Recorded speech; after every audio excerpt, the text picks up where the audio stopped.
morning. Welcome back to the shed. So this week it's half term, and for most of the country, and a lot of people are off. Pete's off today. We've got most of our team, or half of our team, off, all working from home because it's half term. Because these are the things that happen. So welcome back. I just wanted to kind of update you all on what's going on with these talks and these webinars. So first of all, we're kind of moving as we move away from the initial lockdown of COVID, and we put these in place to really help people kind of drive through and get through and get some support in place for business owners and business people during that difficult time. What we've morphed these into, if you like, are support sessions that we run on a weekly basis. So we get a lot of our clients on these sessions. We get a lot of clients' employees, and we get a lot of team members. We get a lot of business leaders joining these or watching these later on YouTube. As you may know, these stream live on YouTube as we're doing it. And you can always watch back any previous episode or any future episode on YouTube. They're freely available for anybody and anybody's team members to watch if you think it makes sense and it helps to do so. So that's kind of where we were and what we were doing. So what we've turned these into, these talks, is we've turned them into we're morphing them and turning them slowly into talks from the shed. So welcome back to the shed, and a talk from the shed. So what we've realized as people have got back to work, and based on the feedback from you guys, is that an hour is a long time to set aside during the week in the morning in order to be able to learn anything. So we've removed these and changed these to shorter, more punchier, and hopefully still impactful talks. So that's kind of where we are and on what we're doing. So yeah, so essentially think of these as short 20 minutes to half an hour talks from the shed that should be able to help you and hopefully your team on any subject. So one of the things that we're talking about today is videos. So a couple of weeks ago, Nigel did a very good webinar on how video is critical to your marketing plan going forward. And we took him at his word, and we've been doing videos for a long time, as you can see right in front of me. And we're taking those videos, but we were creating them for lead generation purposes and also for educational purposes. So I'd like to invite Kurtis in. So Kurtis is our marketing assistant. Kurtis has been helping us with video, so I'm going to ask him a few questions, and we'll see if we can explain how this went. Morning, Kurtis. Morning. So yeah, videos. It's an interesting kind of concept because there's a lot of this live stuff going on. So this is pretty much unscripted. This is just us with a subject that we'd like to talk to you about, and we ask each other a few questions. We talk through the subject. And then there's a scripted video. So a scripted video is something that you create for a specific reason. It's a little bit like the difference between a talk show and a movie. Okay, so a movie comes with a script and it's acted out. So that's kind of the difference between the two. So we created a video, and we'd love your feedback on all of our videos. I will get Kurtis to send out a link via email to everybody of the video that we're going to talk to you about, and your feedback will be very helpful.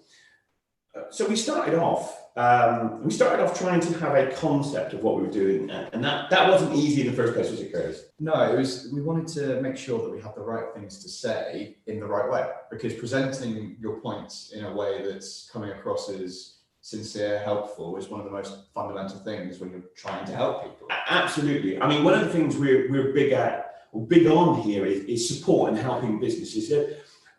We genuinely do believe that there's too many business owners who earn less money than the people that they employ, that they work more hours than the people that they employ, and they take less holidays, and that doesn't seem fair. And it's not about making it all one-sided, it's about readjusting the balance. So for us, it's we were trying to work out what we're passionate about, not work out, we're trying to work out how to communicate what we were passionate about. And do you know, it's one of the conversations, and we were sitting around having a team meeting, and we were having a conversation around support. And it always shocks me personally when business owners, businesses don't look for support to do what they do. So none of us went to school and learned it on our own. None of us went to college or university and learned it on our own.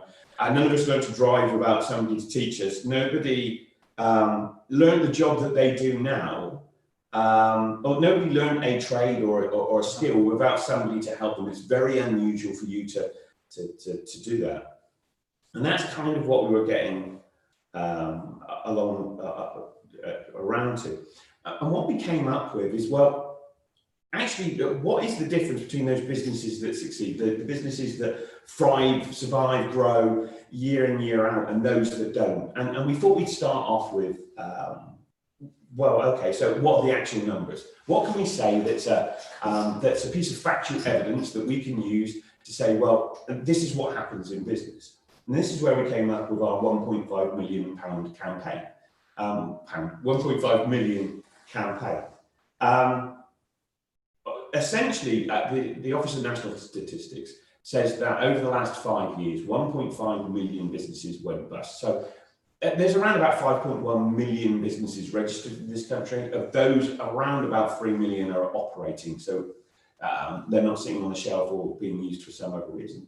So that's half of all businesses go bust every 5 years. And the FT actually says that during the next 12 months, it will be 800,000. So more than double again.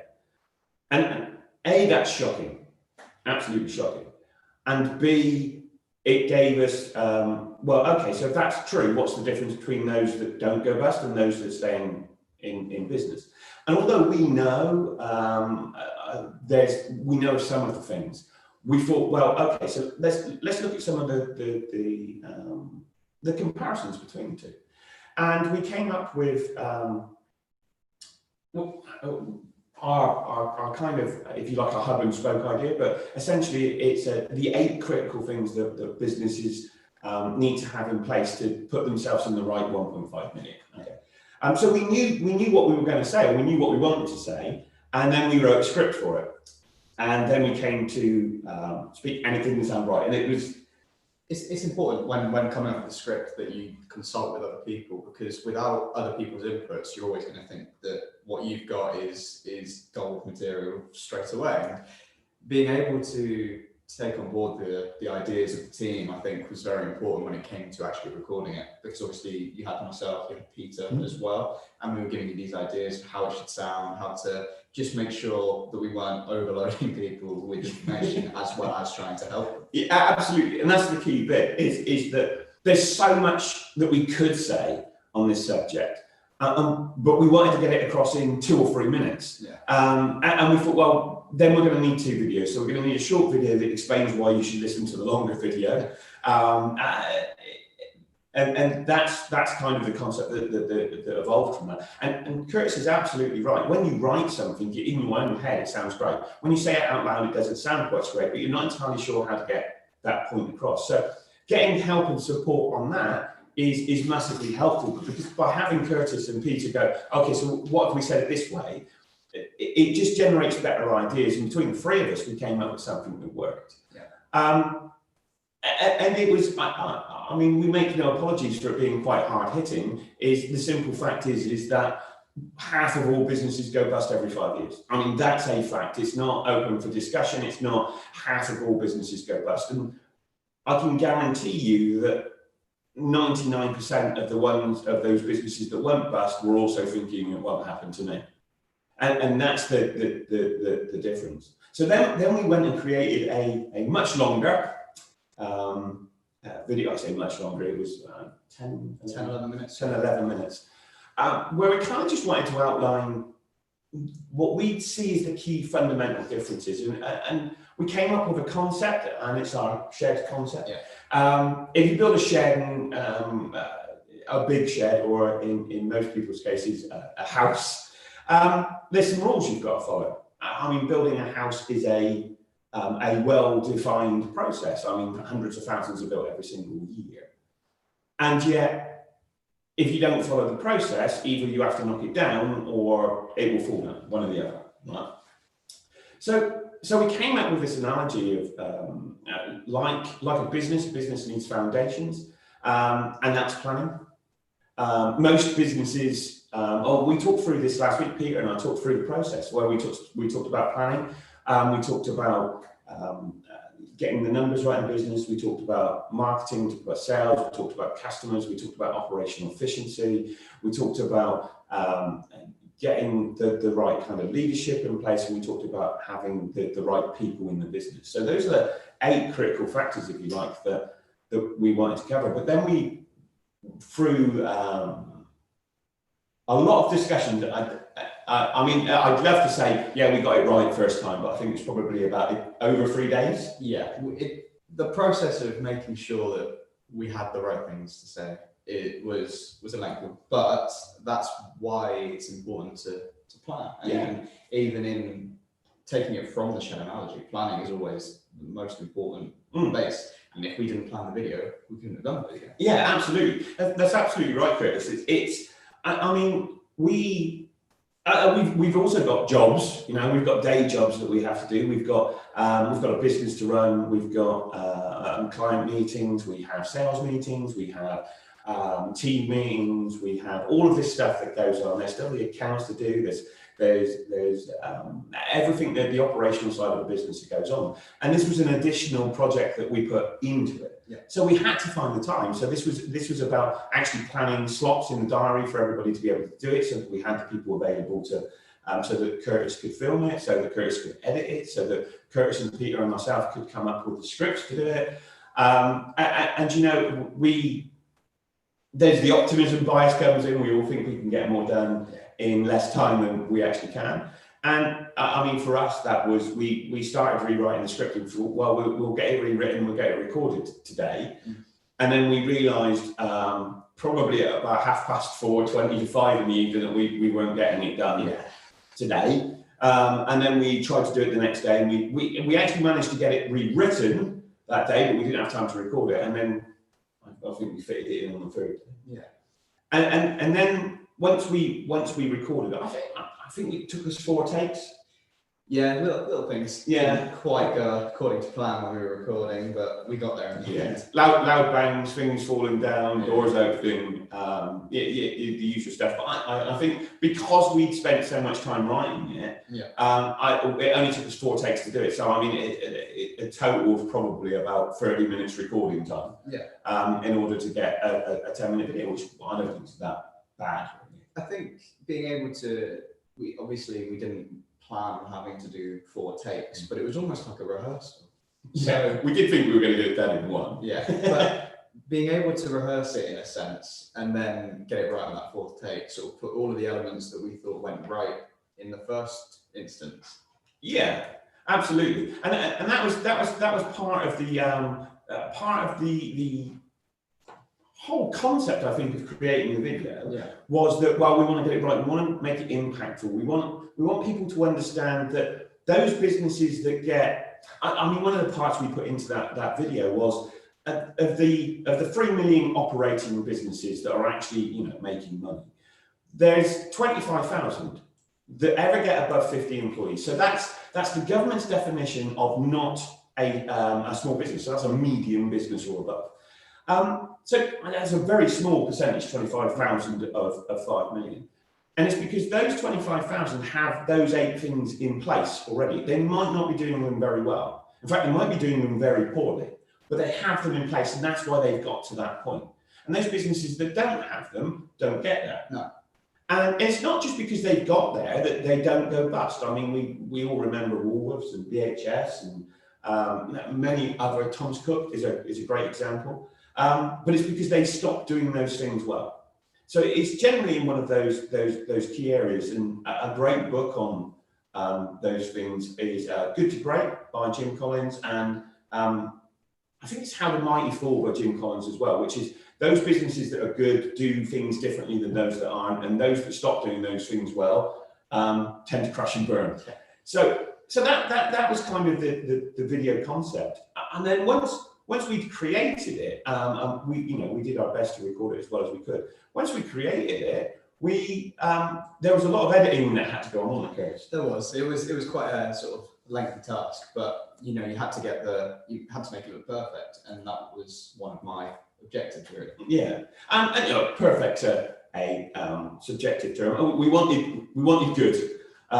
We go for working, but we wanted good, and that was what we decided with the videos. With both videos, we decided we would go for something that worked, something that said what we wanted it to say, something that was as clear as we could make it, and delivered the message in the way that we wanted it to deliver.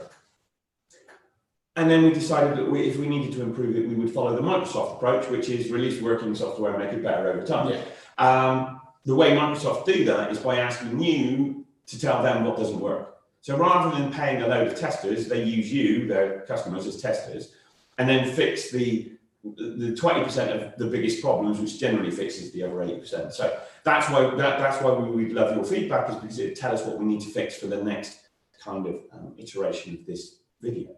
Which is, I suppose, part of the most interesting part of this video is it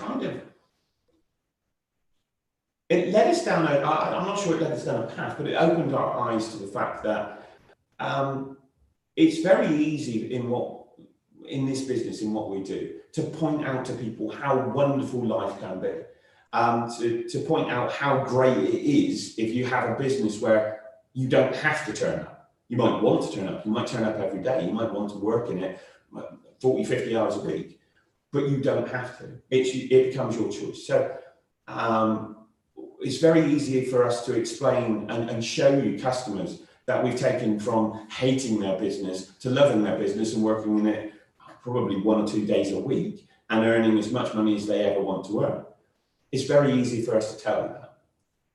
But actually what we don't necessarily talk about enough is the pain that people are in. I use the word pain as an adjective rather than as physical pain. It's we meet business owners every week who are working 80 hours a week. We meet business owners every week who are so stressed that they don't know how to cope with what they're doing, and that's not good for anyone. And what we don't point out is often enough, and what we felt we didn't point out often enough, is that these are the facts. Businesses go bust all the time. And they go bust generally for the same reasons. People talk about undercapitalization, they talk about cash flow, but generally it's because of one of the biggest problems we come across is something we call the superhero complex. The superhero complex is where the business owner thinks they need to do everything themselves. They think they need to be the one. They need to be the best at what they do. They need to come up with all of the answers to what they do. They believe that if it's not, in some way it's failing if they allow somebody else to help them. And in all honesty, that's like trying to learn to drive without having anybody help you. You probably are going to crash at some point.